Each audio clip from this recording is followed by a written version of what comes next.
Happy Monday, everybody. So here are the instructions for today's U.S. Studies assignment.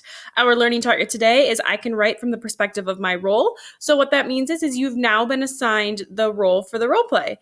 First thing to do, as always, is your warm-up. Your warm-up is right here. It says, do you think all African Americans thought it was a good idea to migrate north? Why or why not? So first, start with your warm-up. Then on your screen, only one of these roles will show up.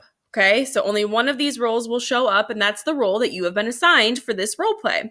So your first job today is to read the role. So whatever role you have, you would click on it, and you would read your role. So remember, you are now thinking like your role. You're taking off your 7th grader Northview Middle School hat and you're putting on your role hat. So you were thinking from their perspective for the next basically 3 days in U.S. Studies. So you would read your role, read all about your new identity for these next 3 days. And after you do that, you would go back to the Schoology page and open up the Great Migration Role Play Perspective Writing. When you open that up, the document looks like this. So it reminds you to read your role and then use that information from the role reading to create the character you'll be playing at our role play.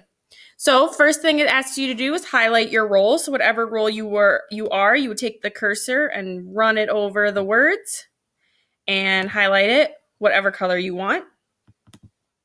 And then you need to answer all of these questions as your role. So for your name, you can make that up unless you are Robert S. Abbott. If you are Robert S. Abbott, that is your name. The rest of you can make up a name.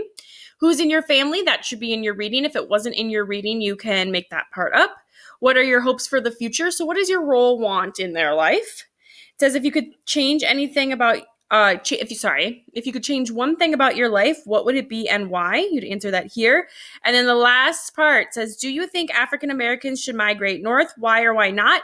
Give 3 pieces of evidence or reasons why or why not. So here, where it's like 1, 2, 3, that's where you would give your 3 reasons why or why not African Americans should migrate north. Remember, all of these questions in the box are answered from your role's perspective, not your personal perspective. All of these questions are answered from your role's perspective. Okay, so even if your role's perspective is different than your personal opinion, you have to answer these questions from your role's perspective. Once you've answered those questions, then you need to write your introductory paragraph. Your introductory paragraph is the script, basically, that you will use for your Flipgrid tomorrow. So you can either write it in this blank box here or use the sentence starter option. Either way, all the information from these boxes should be included in your paragraph. All right. When you are done with that, make sure that you submit it on Schoology, and then you are done with U.S. Studies for the day. Hope you all have a fantastic day.